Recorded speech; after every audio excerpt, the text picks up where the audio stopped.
On the 5th of August this year, long-standing student protests in Bangladesh against the controversial job quota system turned aggressive, violent and dramatic.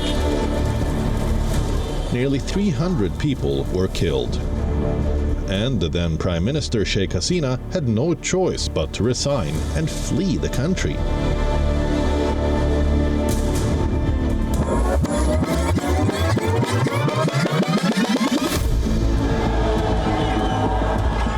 Similar scenes unfolded in Sri Lanka nearly 2 years ago.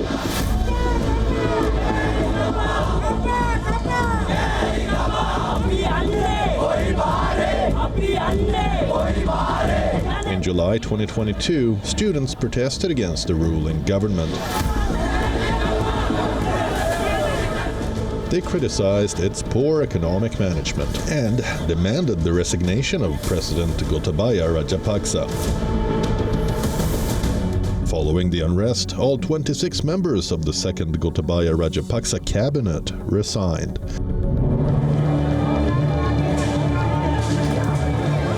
All over the world, students and youth have frequently played pivotal roles in popular uprisings. In this episode, we'll look at some of the major student-led protests that have shaken and toppled the ruling government and forced them to change policies.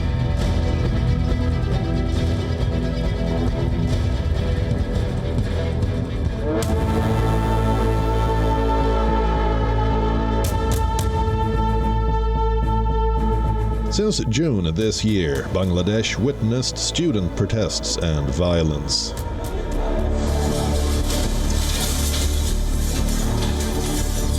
Student groups demanded the scrapping of a controversial quota system in government jobs. So, what exactly was this quota system that created an upheaval in Bangladesh? Let's understand.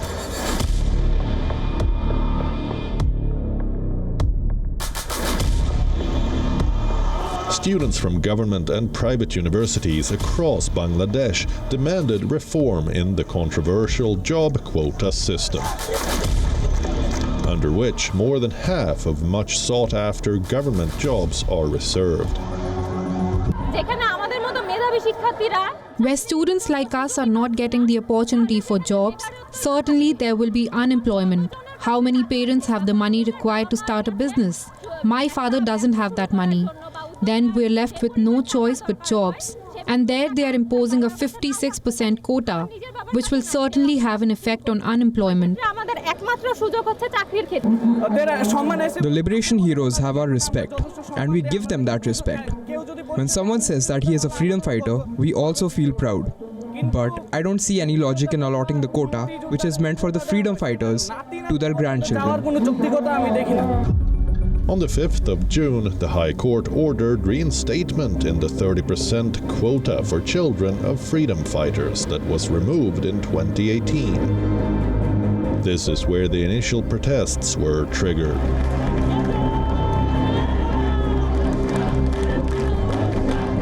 Let's look at the now scrapped quota, why it was instituted in the first place, and why the government was looking to defend it.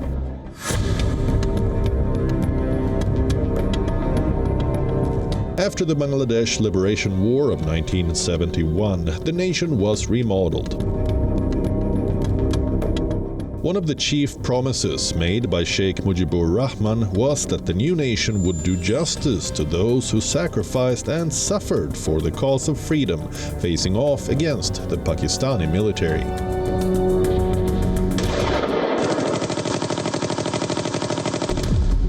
After Sheikh Mujib was assassinated in 1975, the quota system saw changes. Down the years, the number of freedom fighters who could avail the quota system reduced. This led to underutilization of the quota for the purposes for which it was initially meant, and thus increased the chances of its misuse. Critics say it was fair to grant reservations to freedom fighters when they were young and looking for work. But after their death, the reservations were being given to the children and then the grandchildren of the freedom fighters. Suspicions are that the system benefited children of pro-government groups who backed Prime Minister Sheikh Hasina. This, the protesters were opposed to. Amid high unemployment rates, demands have peaked for a merit-based, quota-free system. The matter escalated into a campaign to seek the ouster of Sheikh Hasina.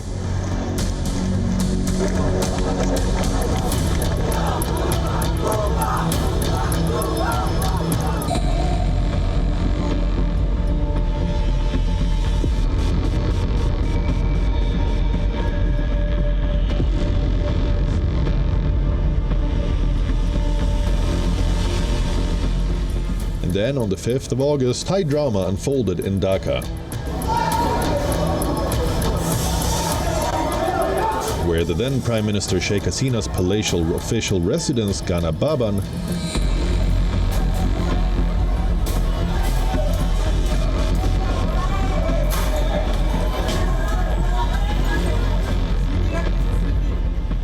thousands ransacked the high luxury drawing rooms, flaunting victory signs, carrying away televisions, chairs and tables.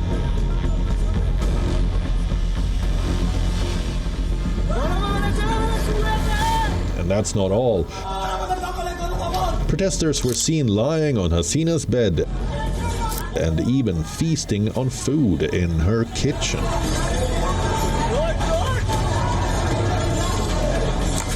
Raw fish to chicken, duck, and even a Dior suitcase. Protesters did not leave anything.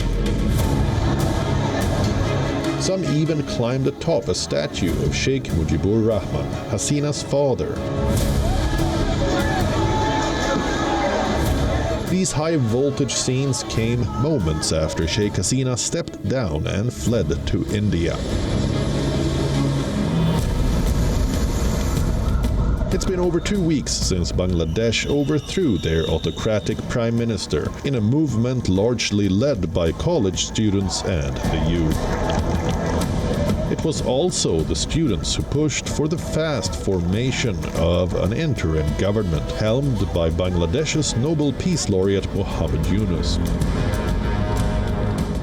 The question now is, what comes next in Bangladesh, which is still reeling from the violence surrounding the removal of Hasina? And how students are hoping to restore peace and democracy in creating a new Bangladesh.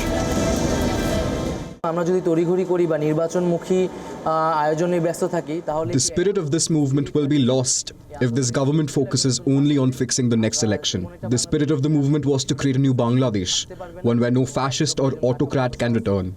We are in an emergency period and everything is following the doctrine of necessity. I think the number of issues are here. First of all, to hold a competitive, participatory national election. That is obviously one of the major objectives. But the realization among the people and among the students in particular is that just good elections bringing new party in power does not solve the problem, because that may lead into resurgence of all the authoritarian trends which we have seen earlier. So the reform issue is very much on the table. The reform issues is yet to be, unpacked, and different groups have different ideas about that. On the one extreme, there is the demand for a new constituent assembly to write a new constitution. There are others who would rather prefer amendments to the constitutions, and there are also the issues of institutional reforms in the economy, in particular from the banking sector, capital market, the energy sector, and many others.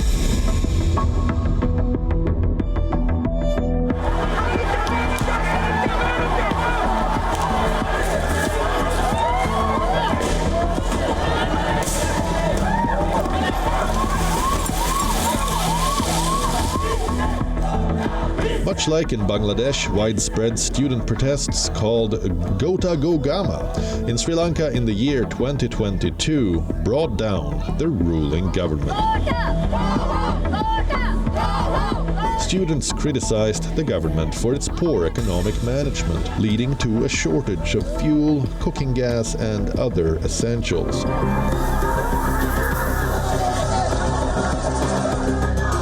In April 2022, protesters, primarily led by university students and other young people, demanded the resignation of President Gotabaya Rajapaksa. People are struggling, and the poverty line, the poor has become poorer, and the middle class has become poor. And the people are expecting this government to do only one thing: get out, get to the countries that we all have invested and give us our money back. That's it. Following the student protests, all 26 members of the second Gotabaya Rajapaksa cabinet resigned on the 3rd of April 2022. But the then president Rajapaksa and his older brother, Prime Minister Mahinda Rajapaksa, remain. However, it was on the 13th of July when thousands of protesters breached Gotabaya Rajapaksa's official residence in Colombo. They demanded his resignation after months of unrest over the government's handling of the economic crisis. Look at these scenes. Don't they look similar to what we saw recently in Bangladesh? Footage captured demonstrators swimming in Rajapaksa's pool and crowding into the president's house gym. Using president's exercise machines, including weights and treadmills, to deter the angry crowds from overtaking the residence. Sri Lankan police fired shots into the air and deployed tear gas, but were unable to prevent the protesters from entering. All this forced Gotabaya Rajapaksa to flee the country. After taking temporary refuge in the Maldives, Gotabaya Rajapaksa later resigned. We have free education, and we produce lots of graduates in the arts faculties. They don't have jobs once they come out into the society. There are no jobs. So they get extremely frustrated. When there's no job, you find very few people, doctors and engineers, and some people going into the technological field, but the majority were jobless.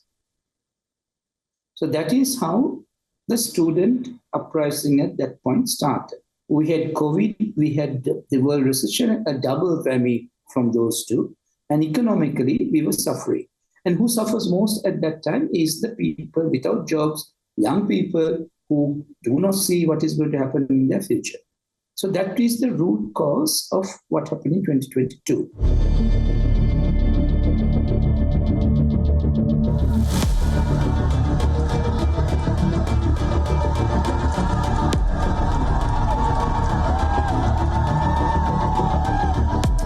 The 2022 economic crisis, triggered by the policies of the regime led by Gotabaya, brought Sri Lanka to its knees. After a gap of 2 years, Sri Lanka's 9th presidential election is scheduled for the 21st of September 2024. For the first time, the country will see 39 candidates vying to occupy the top post. The contest is likely to narrow down between 4 top candidates, including incumbent Ranil Wickremesinghe and leader of opposition Sajith Premadasa.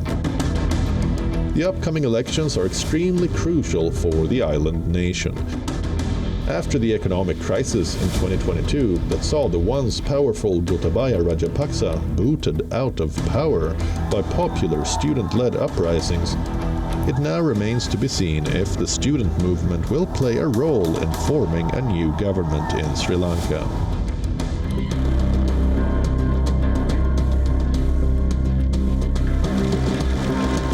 Now, let's take you back to 35 years ago. In November 1989, the brutal suppression of a student demonstration in Prague sparked anti-government protests across Czechoslovakia.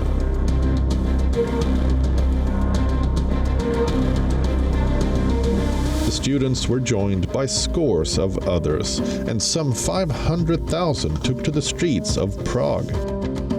Dubbed the Velvet Revolution for its non-violent nature. The protests led to the resignation of the Communist Party's leadership on the 28th of November. And by December 10th of 1989, Czechoslovakia had a new government. And on December 29, Václav Havel, a dissident playwright who was in prison for several years, was elected the country's first democratic president in decades by a parliament dominated by communist hardliners. In 1992, Czechoslovakia split into two countries, the Czech Republic and Slovakia.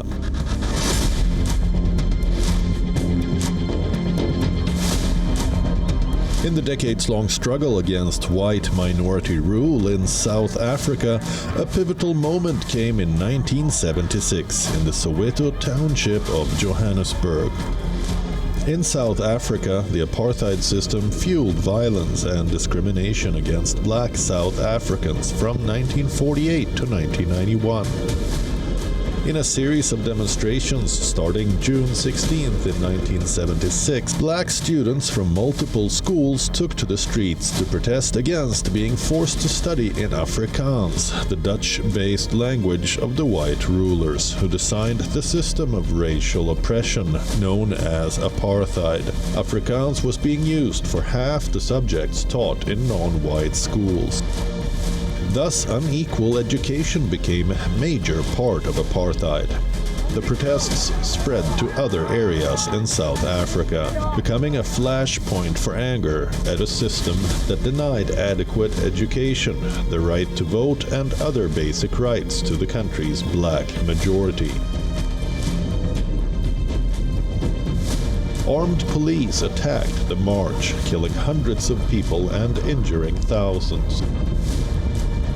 Students continued to organize, and anti-apartheid protests spread across the country, drawing international attention and condemnation of the apartheid regime. South Africa's first multiracial election happened on the 26th of April in 1994. The vote ended the white minority rule and swept Nelson Mandela to the presidency. Along with that, it brought massive positive changes in human rights, housing, education, healthcare, freedom of movement, and more.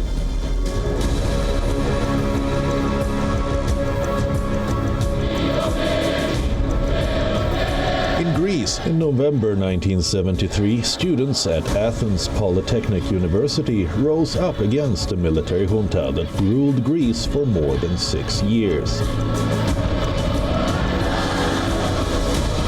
Military officers seized power in a 1967 coup, establishing a dictatorship marked by the arrest, exile, and torture of its political opponents. The regime's brutality and hardline rule gave rise to a growing opposition, particularly among students, and thus began the November Uprising. The Polytechnic Uprising was crushed by the US-backed military leadership then ruling Greece. Military and security forces used a tank to smash through the campus gates. The students were demanding free student elections to university bodies. Dozens of people were killed by government forces before and during the violent crackdown. The uprising led to the ouster of dictator Georgios Papadopoulos. He was overthrown by Greek military officer and hardliner Dimitrios Ioannidis.